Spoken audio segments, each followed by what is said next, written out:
I've been looking at the basic neuroscience of these why questions that you've been grappling with for decades now. And there's all this correlation between how much you use your devices. So you use your devices to make your life really efficient, and you free up a whole lot of time, which you then waste by distracting yourself with devices on trivialities and nonsense.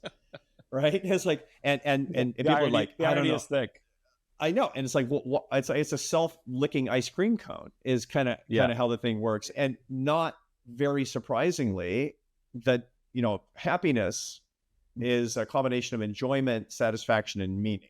There's no evidence that people under 35 have lower levels of enjoyment and satisfaction, but meaning has cratered. Why? At some point in our lives, every single one of us has asked ourselves the question, can I be happier? There are competing theories. Some people think we have to learn to be grateful for what we have. That's the secret to happiness. Others think we have to learn to change our lifestyle, our habits, or our routines, that's the secret to happiness. Enter Arthur Brooks. Arthur would challenge both those theories. He has lived many lives and made some remarkable career changes, from French horn player to CEO of a think tank with no think tank or fundraising experience to best-selling author. And through all the changes and challenges, he has learned exactly what it takes to be happy. In fact, his insights are so good, he actually teaches them in one of the most popular classes at Harvard Business School, an entire class on happiness.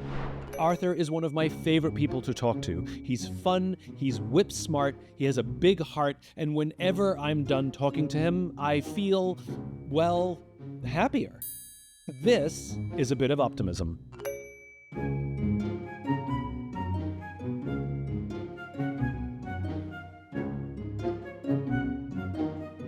I'll be totally honest with you, which is I use this podcast simply as an excuse to hang out with you, because you're so busy.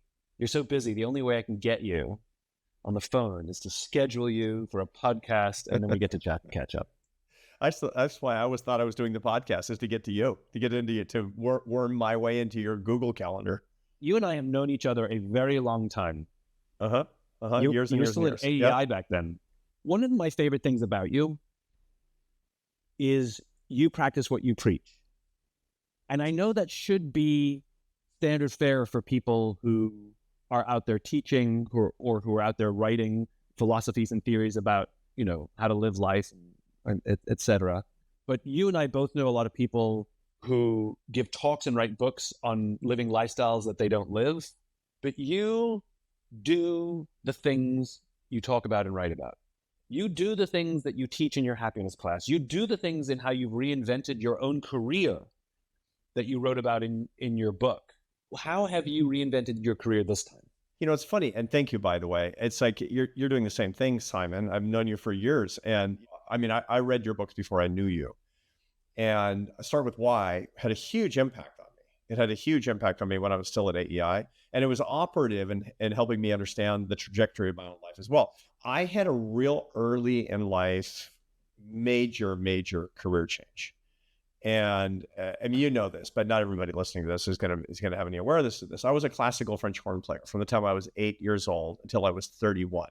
So I for 23 years, that's all I did. And I went pro at 19 after a first run at college I didn't want to go to college. I wanted to go pro. So I went pro at 19.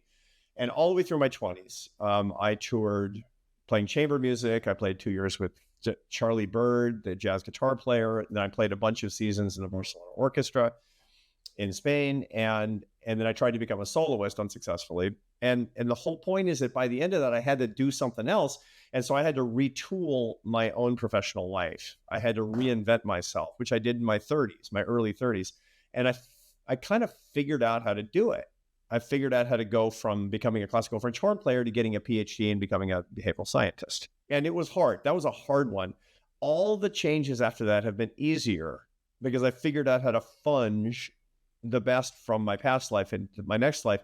And this is something I talk about an awful lot with my students, my MBA students at Harvard. They're going to have 4 distinctly different careers if they follow the norm. And that means that they're going to have to understand that their career is not a straight line. You understand this. careers are not a stair-step straight line for most people. They're more like a spiral where you have 7 to 12-year mini careers of your own imagination. And if you're too paralyzed by fear and you don't know how to reinvent yourself and you're not willing to go backwards in terms of money and power and prestige, you're screwed, man. You're screwed. You're not going to be able to do it. I just got lucky. I had to change. I had to figure out how to do that. But this is really, really important because your case is more exaggerated than most, right? To go from horn player to political scientist, pretty big wide difference. Delta. Pretty big difference. Pretty big difference. And most people's deltas won't be that big, which is why your case is really important, because if you can do it, pretty much anybody else can do it. I think where people get stuck is they look at what their skill set is. So in your case, it'd be like, I know how to play a horn. So they look to reapply a skill set thinking that's reinvention. So reapplying a skill set of, instead of being a horn player in an orchestra or, with a jazz guitarist, maybe I don't know, maybe I can do video game music. And it's the reapplication of skill, which they mistake for reinventing themselves. That's correct. There's that the problem with that is, and there's a huge behavioral science literature on this that I didn't know until much later, until I became a behavioral scientist, and I could look retrospectively and understand that what had happened to me, and then look prospectively at what the next set of changes were going to be. People have a tendency to say, okay, what have I already, as you suggest, gained skill at? And I could be also good at, so I can hit the ground running. Wrong question. The right question is, what am I most interested in? What is my greatest area of interest? That almost never fails. But the most interesting thing to you is a blend. So here's we have intuition, which is also known as gut, AKA data. We have a lot of data because we've all had a lot of experiences in our lives. When anybody's facing a new opportunity, a new threshold, whether it's a marriage proposal or moving to a new city or having a new career or whatever it happens to be, there's 3 sensations that you're going to feel based on the data inside the right hemisphere of your brain, sort of the episodic memory beyond words. That's your gut, when you feel like you have a gut feeling. That's why your stomach feels that, because your stomach is actually on the left, is weighted to the left side of your body, which is controlled by the right hemisphere. That's why we have that emotional feeling. Okay, so those 3 feelings when you're facing an opportunity are excitement, fear, and deadness, which is that sense of emptiness where you're looking at an opportunity and makes you feel dead inside. Like, I really should get married to that woman, but it makes me feel dead inside to imagine myself 80 years old with her, right? That kind of thing. The right mix that you should actually, when you know it's the right step to take, is 80% excitement, 20% fear, and 0% deadness. That's the right combination where by the way, it's not 0% fear because you might fail, but that's the point. If it's 0% fear, totally. And if there's no risk associated with it, it's going to be boring. You're going to be bored. Right. And you're explaining almost everything worth doing. I mean, every entrepreneurial venture, has to be more excitement than fear, because the chances of you failing or things going badly is very, very high. And so you have to have the irrational excitement to get over the fear to say, we're going to do this. It's not a rational thing to do these. And sometimes, by the way, it's a little bit out of your control. When I left being an academic, I became a professor. And then in the second career, in the third career, I was the president of a think tank. And I had never had a single employee or raised a single dollar. And I had to go start raising $50 million a year. That's $250,000 every business day of the year. And I had raised $0 in my life. It was a completely foolish decision on the part of the board of that organization to hire me into that role. But they were out of time and out of options. They're like, what the hell, I think, which is not a great position to be in. And so when I took that job, it was 20% excitement and 80% fear. And that's because it was just too unknown. It was foolish in retrospect. I got lucky in retrospect is the way that worked out.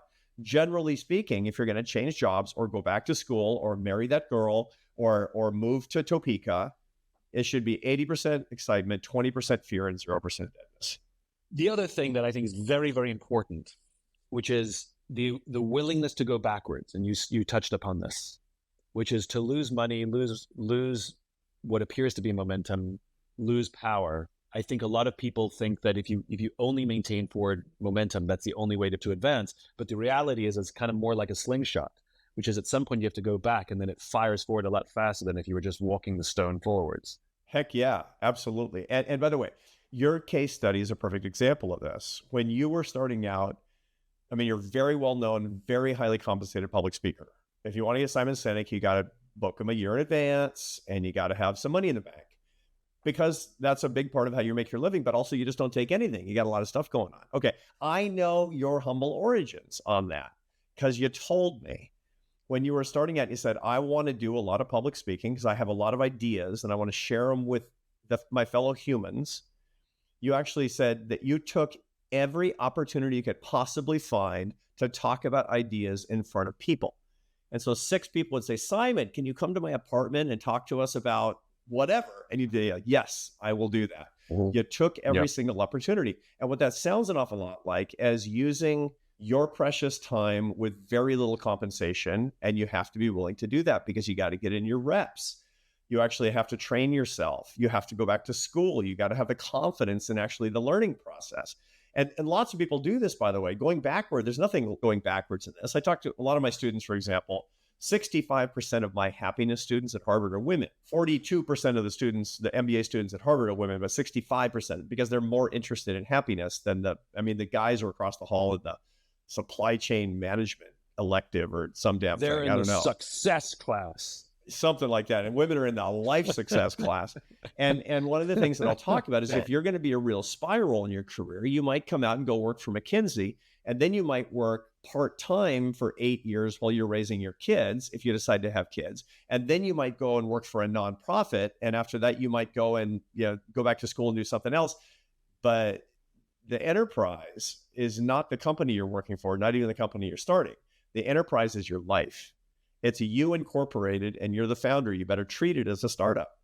I think the concept of backwards is a misnomer, right? Right. Because what it is education. It's re-education. Like when you go to school, you stop your life temporarily and you go to school, I tell young people this who are, for example, one of the things I think is wonderful about the Europeans is they take a gap year between high school and if they go to college or if they start in the workforce. And I took a gap decade. Yeah. And it's got nothing to do with financial resources.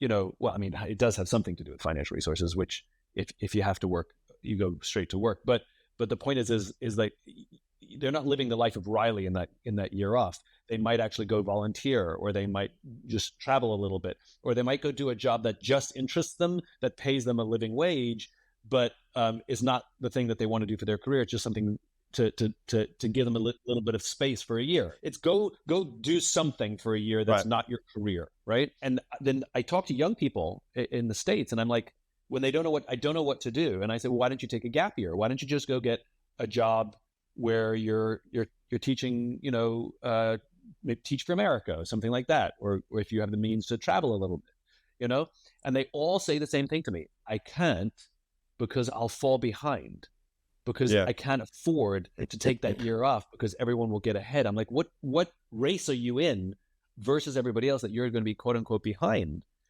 And the idea that anytime you do anything that's not in the plan is actually part of school.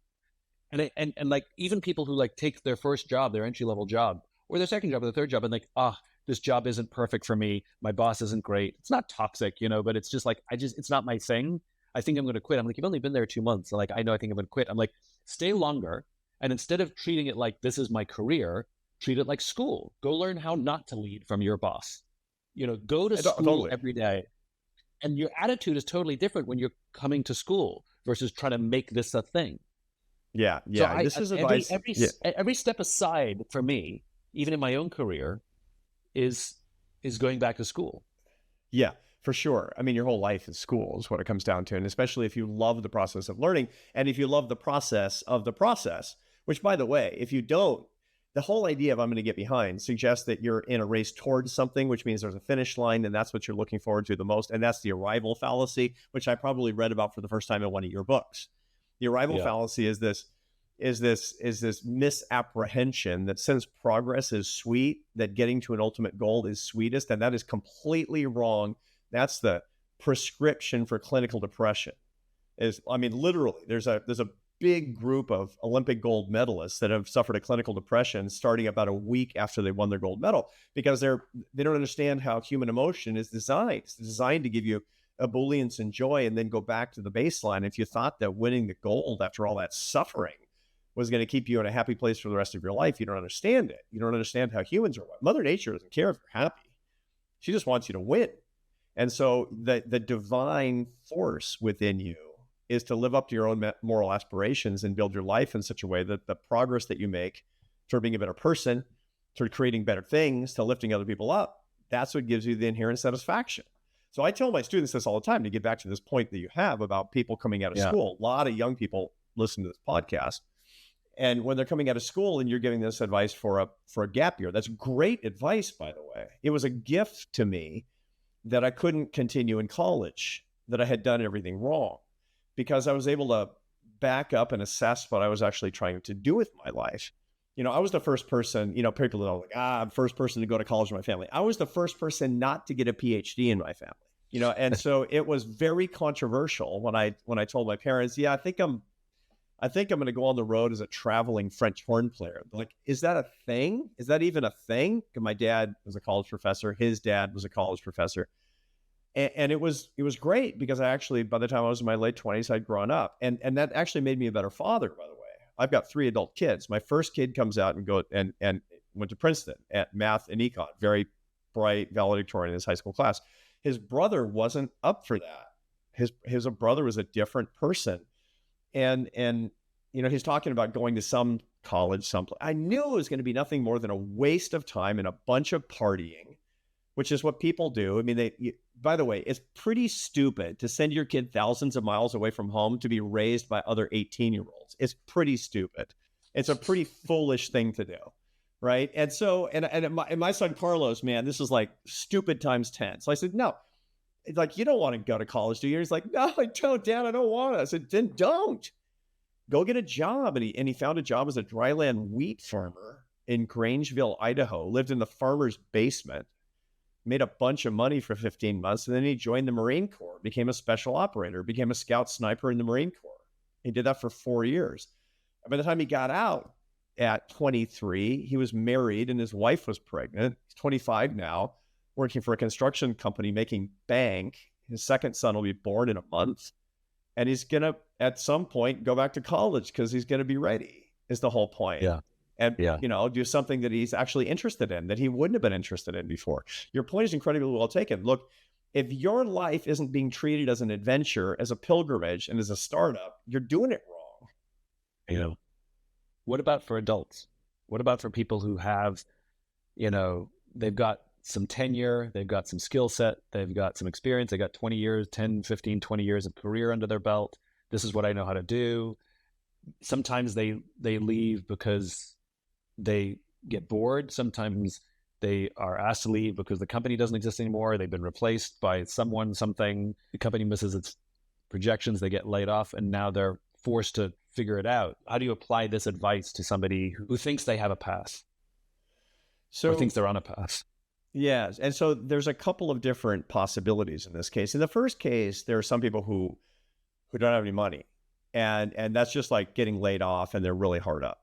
And that's hard. I mean, that means like find a job, any job, as fast as you can. And I'm very, very sympathetic to the circumstances. And there are a lot of people like that in the United States. And when we go into an economic dip, which inevitably we will, because we always have, that's going to be the case for lots and lots of people. But you're talking about a different case where people have a little bit more good fortune in their lives, and they have maybe a little bit more money, and they can sort of figure out how to reinvent themselves, even though they've never done it before. And that's a really exciting set of circumstances. The reason is basically this. Bruce Feiler, right? Do you know Bruce Feiler? He's written a whole bunch of books, but one of his recent books was called Life is in the Transitions. And it's a very nice book where he talks about the fact, based on pretty solid data, that people have a pretty substantial life transition every 18 months.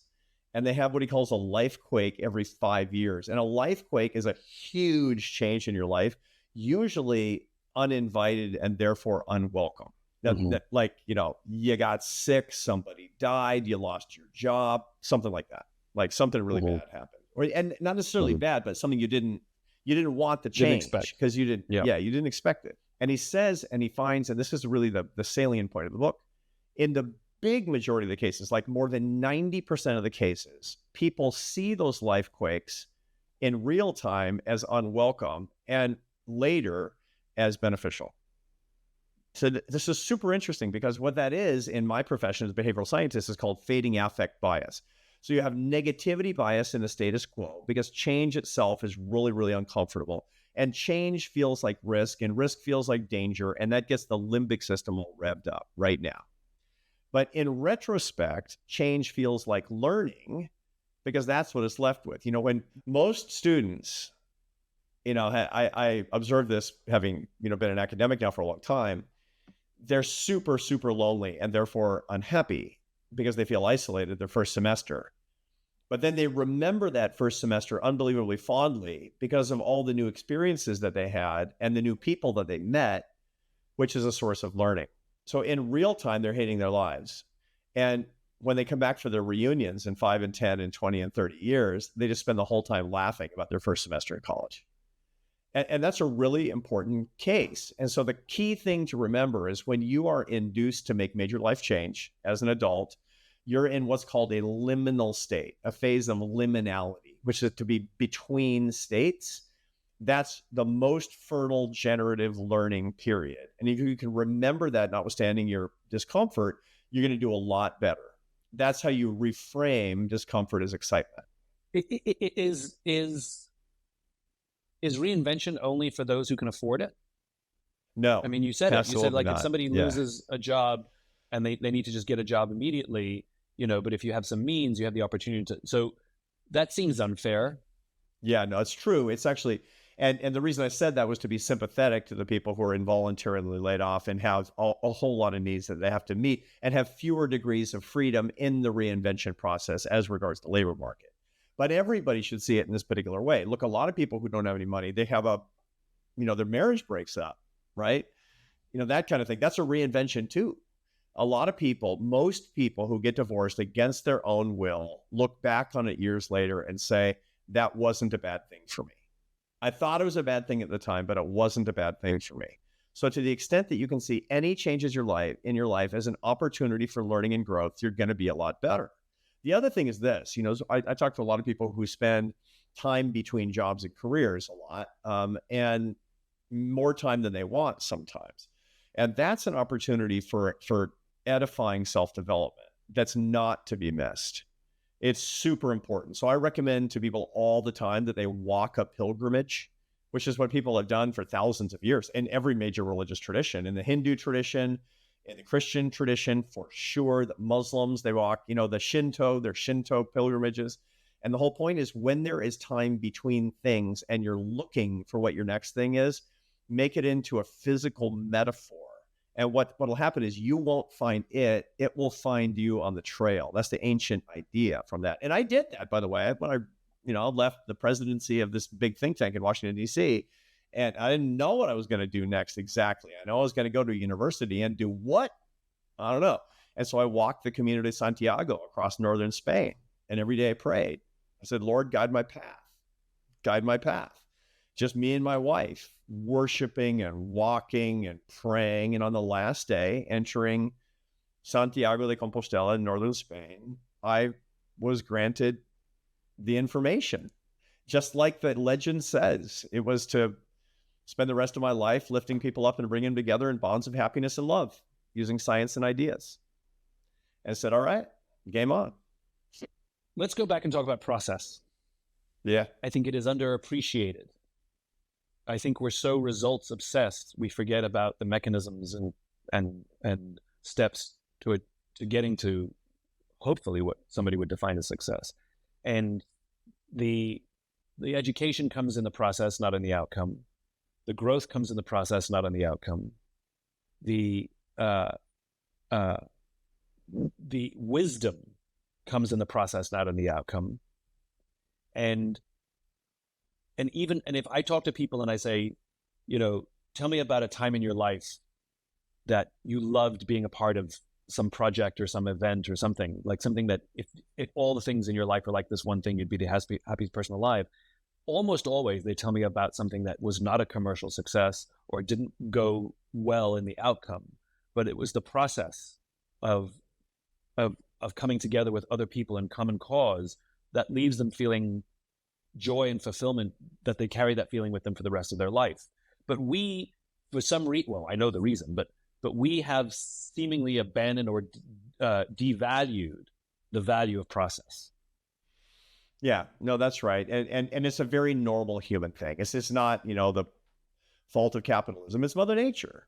I mean, Mother Nature says, since you enjoy progress, we're a progress-oriented species. We want today to be better than yesterday. We want to get further down the trail today than we did yesterday and the day before. That therefore, ergo, when we arrive at the destination, that's going to be bliss.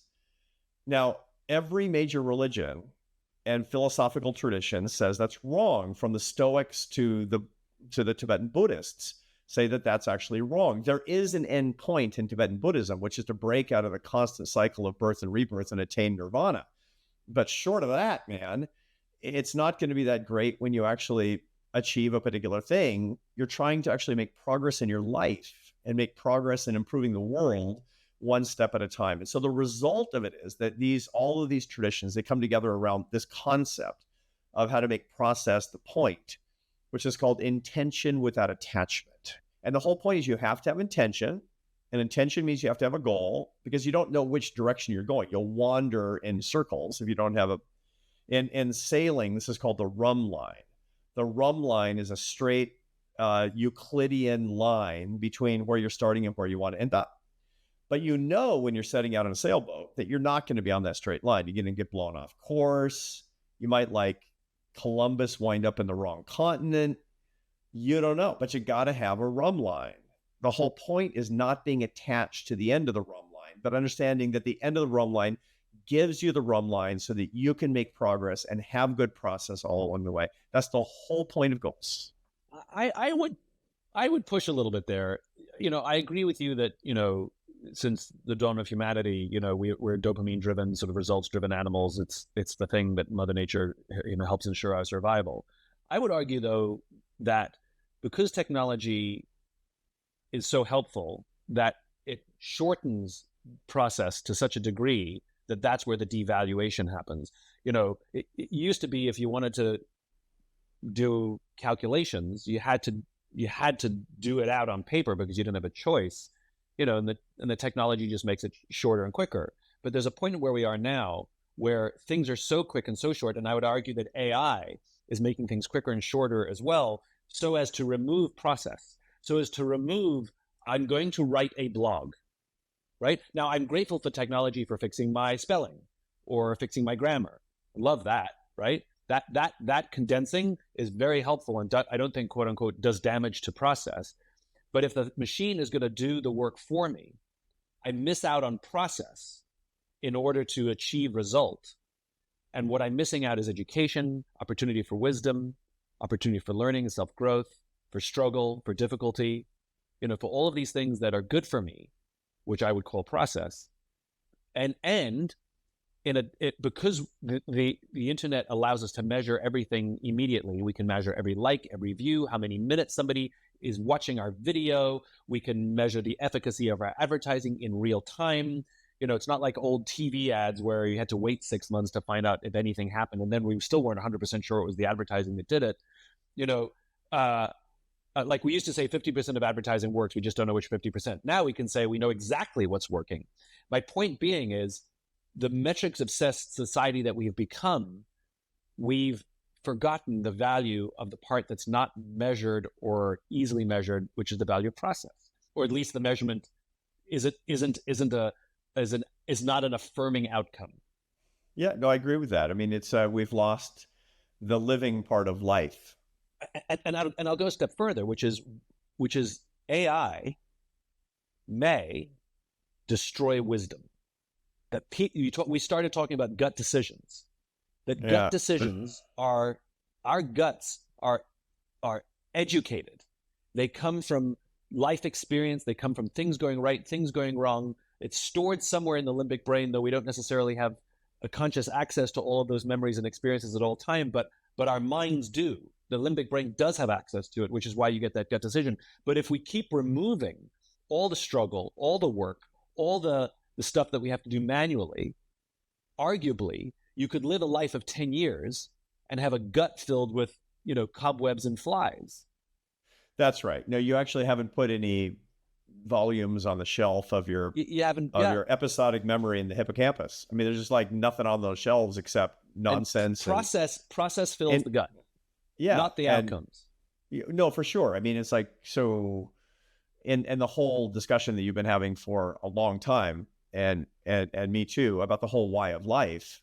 The why of life, it winds up not being because I like the outcome. The why of life is because I've been fully alive during the process. And, that is the whole, the key to the treasure is the treasure. The journey is the destination, et cetera, et cetera. But there's one wrinkle on this that I've been thinking about a lot, because I've been looking at the basic neuroscience of these why questions that you've been grappling with for decades now. And there's all this correlation between how much you use your devices. So you use your devices to make your life really efficient, and you free up a whole lot of time, which you then waste by distracting yourself with devices on trivialities and nonsense. Right? It's like, and people are like, I don't know. Is thick. I know. And it's like, well, it's a self-licking ice cream cone is kind of how the thing works. And not very surprisingly, that, happiness is a combination of enjoyment, satisfaction, and meaning. There's no evidence that people under 35 have lower levels of enjoyment and satisfaction, but meaning has cratered. Why? The why question has cratered for people under 35. So I'm like, okay, what is it about technology use and modern life that has made that happen? It's not good enough to say the machines. There's something about the brain that's being used differently. And the new research, this actually comes from this guy, Ian McGilchrist. He's a neuroscientist at Oxford and a psychiatrist. He wrote The Master and His Emissary that talks about hemispheric lateralization, where the right side of the brain asks the why questions, and the left side of the brain asks and answers the how and what questions. So the right side of the brain is like, here's the meaning of life, and the left side of the brain goes out and does stuff. The problem is that in modern life, that is not process-oriented, that is not learning-oriented, that is not mystery-oriented, everything's on the left hemisphere of the brain, and we don't have access to the parts of our brain that will address questions of meaning. This is a huge crisis. And so then the question becomes, what do you do? And so I'm thinking about, the first prescription, by the way, is to start with why. Your big why questions and all of your work, it's not like easy questions like, why is my phone sitting on this desk? It's why questions like, why am I alive? And why would I be willing to give my life? Which are complex questions that are, you can understand, but never really answer. The way I would frame it when I was first started talking about the ideas, I said, why should I get out of bed this morning, and why should anyone care? Yes. Yeah. And that's what that is that's, so meaning, or why, has three parts to it philosophically: coherence, purpose, and significance. Coherence is why things happen the way they do. Purpose is what are my goals and direction in life. And significance is why does it matter? And so, why should I get out of bed, and why should anybody care? That's purpose and significance. Those are two of the three aspects of meaning. Yeah. As we're talking, one of the things that occurs to me as we're talking about process versus outcome and how it relates directly to our ability to thrive and find joy and happy, and I would even add survive to that list. And I think of prisoners of war. And the prisoners of war, from Vietnam, you can take your pick, the ones that their mindset was outcome. I hope I get out by Christmas. Right? They said I'm going to get out by Christmas. I'll count the days until I get out by Christmas. Okay, I really hope I get out soon. I hope I see my family. This idea of a deadline, of a finishing line where this suffering will end. Whose paradox is that again? Whose paradox? The naval admiral who was imprisoned in the Hanoi Hilton. Not Stockdale, was it? Stockdale. It was the Stockdale paradox. He was the vice presidential candidate with Ross Perot. That's in right. 1992. So Admiral Right. Stockdale. So those guys often died. Actually, Yeah. they just couldn't hack it. Were the guys who let go of outcome, and they just decided to embrace process. So I had Leopoldo Lopez on the podcast.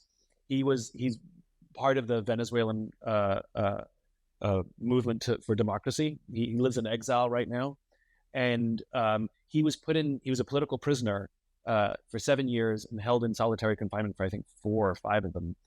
And before he turned himself in, he knew this was a political thing. He knew that they were after him, and he was the mayor of Caracas at the time. And he prepared himself to go to jail, knowing that it was going to be awful, and also knowing that he didn't know when he was going to get out. And he said, I committed to 3 things. 1, I was going to every single day do something to keep my body healthy. 2, I was going to do something every day to keep myself mentally healthy. So I would write, I would draw, I would read. And the 3rd thing I would do is to keep myself spiritually healthy. And he was a lapsed Catholic, and he went to his priest to say, I haven't prayed in a long time. I'm going into jail. I need to know how to pray. And his priest said, most people pray incorrectly. He says, most people pray to get something or to have something end, some sort of pain or suffering to end, or to have some sort of bonus or bounty, right? He says that is incorrect. He says the correct way to pray is to pray with gratitude, just to be grateful. That's it. And so every day Leopoldo prayed with gratitude. Look how beautiful the sky is today, that I can see through the crack in my window. Look how I saw an eagle go past my window today. How grateful am I? How grateful that I have a family. I don't know when I'm going to see them, but how grateful that they are out there for me. And it never had a deadline on it. And he made it through. He is one of the healthiest people you'll ever meet, mentally, physically, spiritually. He has no PTSD whatsoever. And he said he had other prisoners go through there, and the ones that had deadlines, it broke them. It broke them. To this day, they are broken people. Yeah. But I've always wanted to ask you this, because about the Stockdale paradox. How does this, I know you've thought about this. How is this related to optimism? I mean, you're a professional optimist. And optimists, because this is the thing about the Stockdale paradox. When people talk about this, they say the optimists died. But that's not right, is it? That's not right. That's not right. I think the hopeful died. I hope that this will end soon.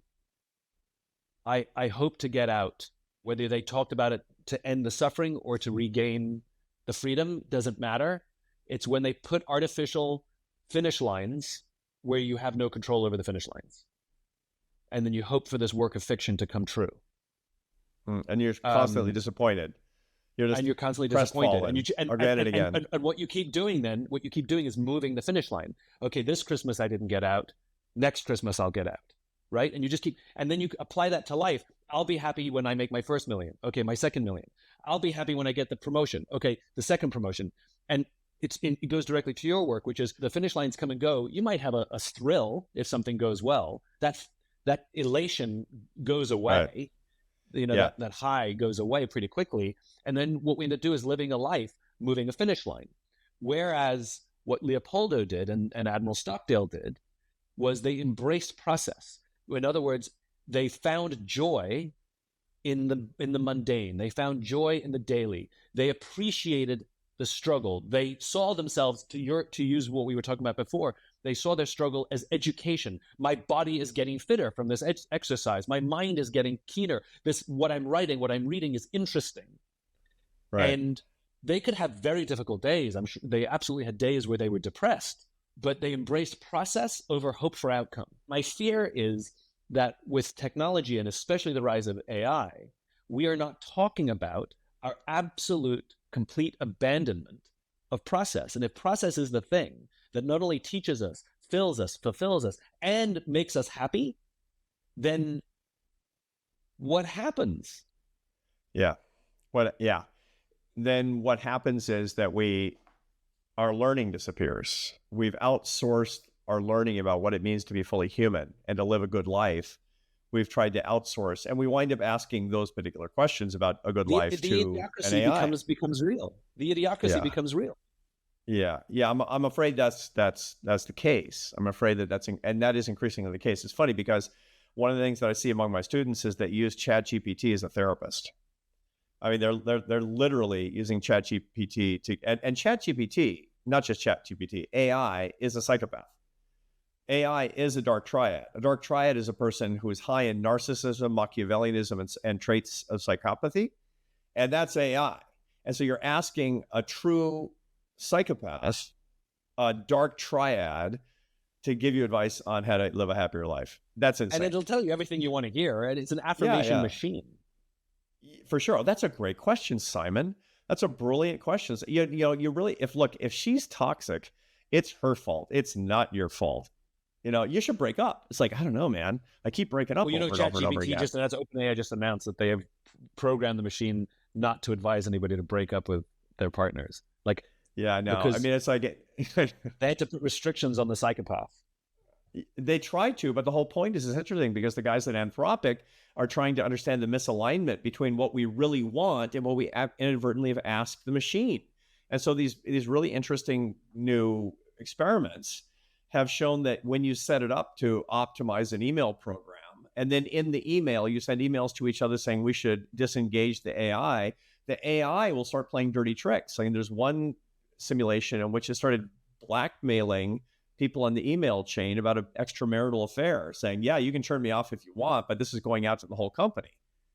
And in other words, and that's what happens when that's what dark triads do. It's my way and only my way.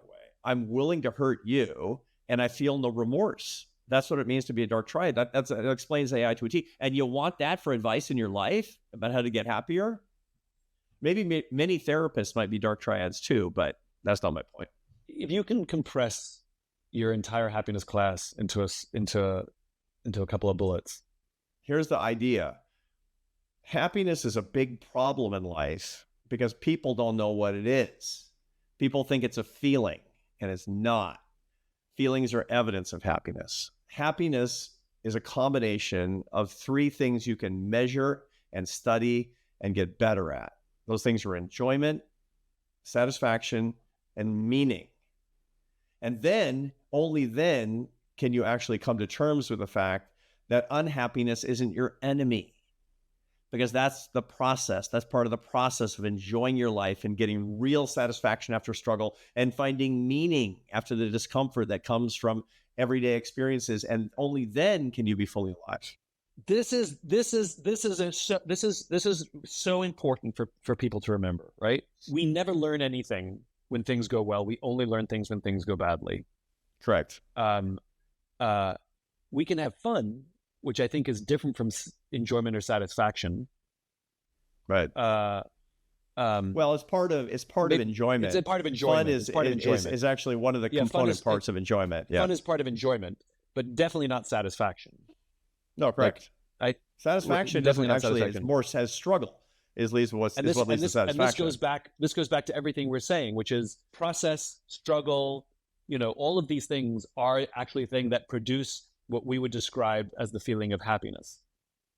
Yeah. It's interesting because the evidence of the happiness. Jung talked about the fact that unhappiness is so critically important for well-being.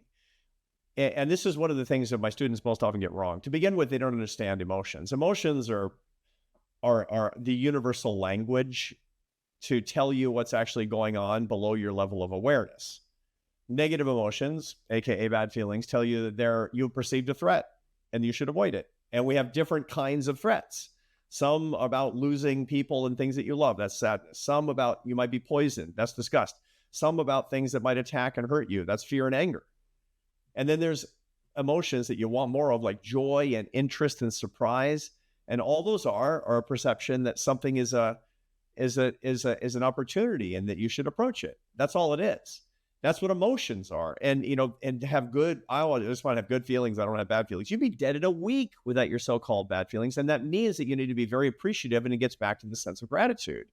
that you should be grateful for all of your emotions. And so what I want to do with my students in this full understanding of the happiness is being fully alive. Great Saint Irenaeus in the 4th century said the glory of God is a person fully alive, which is this Aristotelian notion of eudaimonia, right? A full life, that you should be able to get up in the morning and say, and I urge all of your fans watching this now to do this, to get up tomorrow morning and the first thing, get on your knees and say, I'm really grateful for all the fun, happy things that are happening today. And I'm also really grateful for the stuff I don't like that's going to happen today, because that's what's going to make me a more serious, better, more educated, more complete person. So when it comes to the suffering, man, bring it on. And then start the day. I've also found one's attitude towards the unexpected plays significance into optimism and ability to sort of appreciate, enjoy, and learn the lessons. That when something unexpected happens, and I'm talking like simple stuff, it doesn't have to be like major life things, like something happens at work, or that people go, oh no, this is not going according to plan. Yeah, I know. Oh no, right? Versus, oh, okay, what's the opportunity we can find in this? This is weird. And I think what's going on? I know. Yeah. What's going on here? Like, oh, I didn't expect that. What can we make something good out of that? And the seeing, and I think I think that the quality that underlies that reaction is curiosity. That I think when you have curiosity, when things don't go according to plan, you're curious about what happened. When you lack curiosity and things don't go according to plan, the plan is the thing. And I think, so the question is can one cultivate curiosity, or is it something you're born with, or you either have it or you don't? There's literature on this, and most facets of our positive and negative emotionality are between 40 and 80% genetic. But that means they're between 20 and 60% environmental. And environmental means if we create the right environment, we get more or less of these things. Okay, so that's really important. I mean, your personality and your affect profile is mostly genetic, but it's also hugely environmental, and you can do a lot. Okay, so that answers the question that we can learn curiosity. So then it begs the question, how does one learn curiosity? Well, curiosity is a positive, it's related to positive emotion through the channel of interest. Interest is for sure a positive emotion. Humans love to learn. Humans really love to learn. And the only reason we don't think we love to learn is because our education system is so screwed up. I mean, it's like we have this Bismarck German education system where you take kids at age 5 and you sit them down in groups of 30, and they go one year after another, all learning the same thing at the same pace with the same people of the same age. It's just so boring. It's just, I hated every day of school from kindergarten through my PhD. I did not enjoy school, and I didn't know for years what it was. It was because it was extinguishing interest. Yeah, is the problem. I love learning, and I hate school. I'm the same. Yeah, I mean, it's like, and learning is the best, because learning is we're evolved to learn more. Of course, you're going to get positive emotionality from learning, because your ancestors, the ancient Sineks on the African savannah, it's like one of them found berries on a bush and gazelles around a watering hole and said, this is awesome. And that's why they passed on their genes. And so they got positive reinforcement and dopamine, et cetera, from the learning process. And so we still love to learn. How do we teach curiosity? How do we teach it? How do we teach curiosity? We teach it by actually figuring out how people learn best, and then help them in that lane to learn the things that they're really interested in. So there's a lot of research now about neurodivergent people who have dyslexia and ADHD, right? And one of my kids was diagnosed with ADHD. And what you learn when one of your kids is diagnosed with ADHD is that it's mostly nonsense what they're telling you. What they have a hard time doing is sitting still and suffering through the stuff that they think is boring. They have a super strength. ADHD kids have a super strength in focusing on the things that they think are interesting. Super strength. So when my son Carlos, he became a sniper, he'd be like, yeah, Dad, I spent 6 hours in a bush in 110-degree heat and in a forward operating base in the United Arab Emirates, and there was a tarantula on my arm. And I'm like, oh, it sounds awful. He says, it was awesome. And it's like, this is the kid who can't concentrate in school. And so you got to look for the super strength, the super skill of these kids. That's why the stakes are so much higher with people with ADHD, to find that, number one, what is the thing that fascinates them? And number two, how do they like to learn? And there's lots of ways to do that. That's where technology is a blessing and not a curse. Because the technology that we have today is not that it gives you the right answer. It provides you with the means to investigate what the answers might be in your own learning style better. In my case, that's where teamwork mattered, or it still matters. Like, I have to be on a functional team, and like being, whether formally or informally, I have to contribute to the leading of that team to help keep it functional. Because if the team is not functional, I'm screwed. Because if I'm not interested in something, I just don't do it. It's terrible. I'm not proud of it. And my whole life, it's been, I've been accused of all kinds of things like, you're unreliable, why don't you get that done? It's because it's not interesting. But if I'm on a team with other people who find that stuff interesting, we're off to the races. I just want people to recognize that the way that everybody tells us we have to succeed, I, both on purpose and by accident, done the opposite, and it's worked out okay. Like, I'm living proof that having a plan I don't have one. I've never had one. People are like, what are you going to do in 5 years? I'm like, I don't know. Like, how the hell should I know what's going to happen in 5 years? And I've got no plan. I've never had a plan, right? I'm living proof that you don't need great grades in college, right? My GPA was fine, right? I'm living proof that you don't have to be a voracious reader. My ADHD, I really struggle to read. And, I carried a lot of shame about this for many years. But the fact of the matter is I've written more books than I've read. That is a true statement. And I've started a lot of books. I like the idea of books. I wish I could read more, because I'm so curious. I want to read the books, but I struggle. And same, look, what about audiobooks? Nope, I'll have to listen to it 6 times because I get so distracted. So, and so what I've done is let go of how other people tell me I have to learn, and thank goodness figured out how I learn.